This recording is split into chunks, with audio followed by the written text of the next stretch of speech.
And that's fucked up because your generation lives in the most difficult time in human history. This is the age of spin. The age where nobody knows what the fuck they're even looking at.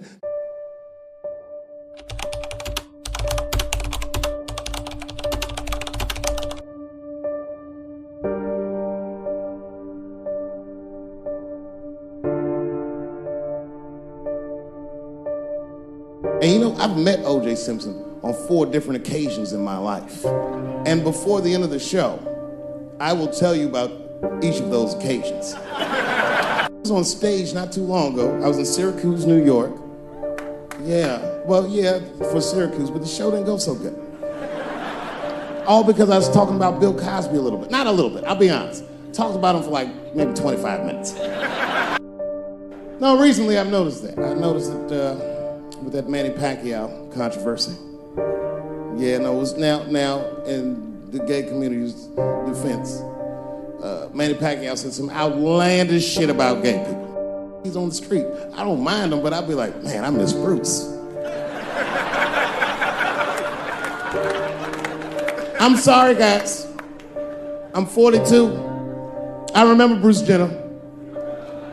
Before the Kardashians, before all that, this motherfucker was a white American superhero.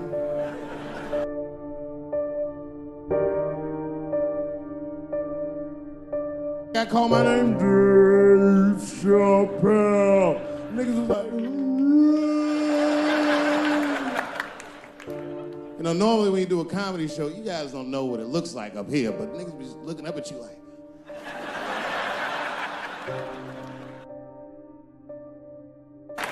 Oh, come on, man. What am I gonna do about that water? What am I, a fucking superhero? I need to have fun. I need to live too. What am I, a fucking superhero?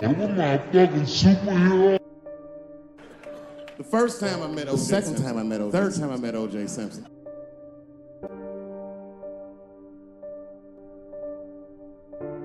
How could you, she said. How could you shake hands with that murderer? I said, Sharon, with all due respect, that murderer ran for over 11,000 yards. On the couch. And I'm just telling you what I saw with my own eyes. You can believe me or not believe me. But in my experience, OJ Simpson, one of the nicest men I'd ever met. He was nice to me. He was nice to my friends. The conversation was filled with warmth and levity, humor, and wisdom. And he just walked out of the room. And as soon as the door closed, we all looked at each other like, that nigga did that shit. I can feel. But if you know what's popping in the Philippines, you know that they got a whole generation of kids in the Philippines growing up without their mothers. Yes. A lot of women in the Philippines go to the Arabian Peninsula, they come to the United States, they make all their money here, they send all that money back home, which is still one of the #1 staples in the Philippines economy, money that their expats send back to the Philippines. The men, on the other hand, are left rearing children, twiddling their thumbs, waiting on their wives' checks. These men have been fucking emasculated. And then suddenly, a boxer rises from amongst them and reinstates their manhood with his motherfucking fist. This is not the guy you're supposed to ask, what do you think of homosexuals? He's not your champ. He's not your champ.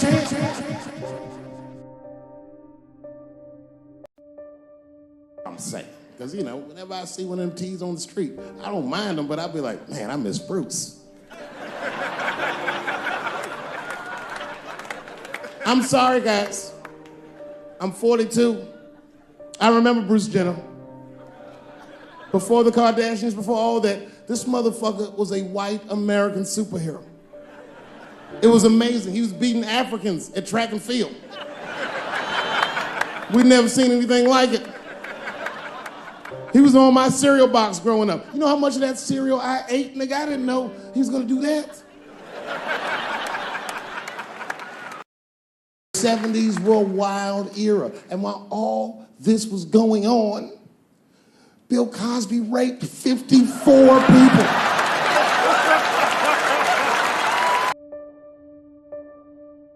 guys are young. See, imagine if you found out 40 years from now that Kevin Hart raped 54 people. You'd be like, but perhaps, if she looked at it correctly, she would have empathy for me, the man she was attacking. 42-year-old black comedian. Obviously, Bill Cosby was a hero to me. And she doesn't know what it feels like to think that your hero might have done something so heinous. My God, you can't imagine. Let's not forget. I've never met Bill Cosby, so I'm not defending him. But let's just remember that he has a valuable legacy that I can't just throw away. I remember that he's the first black man to ever win an Emmy in television.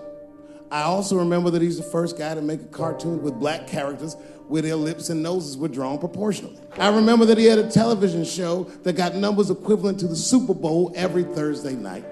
And I remember that he partnered up with a clinical psychologist to make sure that there was not one negative image of African Americans on his show.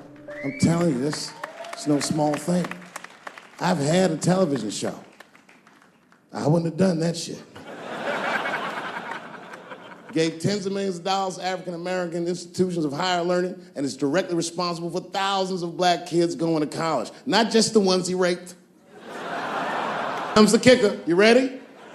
Here's the fact that I heard but haven't confirmed. I heard that when Martin Luther King stood on the steps of the Lincoln Memorial and said he had a dream, he was speaking into a PA system that Bill Cosby paid for. Do you understand what I'm saying? The point is this. He rapes, but he saves. And he saves more than he rapes, but he probably does rape. Thank you very much. Dave Chappelle's The Age of Spin is about how we cope when the pedestals of our heroes crumbles or suffers a dent. It's a traumatic event that reveals the unsettling truth that the hand that once uplifted now inflicts pain. As fans, admirers, believers, and followers, we are left to reconcile the savior with the transgressor, to reconcile the legacy of good deeds that has been stained by acts of profound violation. Our mind recoils and seeks to compartmentalize, to separate the art from the artist, to differentiate the hero from the human. But the duality persists. It persists and painfully reminds us that even those who we elevate to godhood are bound by the same flawed humanity. We can't escape it. We'll be forced to confront the uncomfortable truth. He saves and he rapes. And the weight of that "and" is a burden that we must bear. A burden from encountering the complex and contradictory nature of those we admire.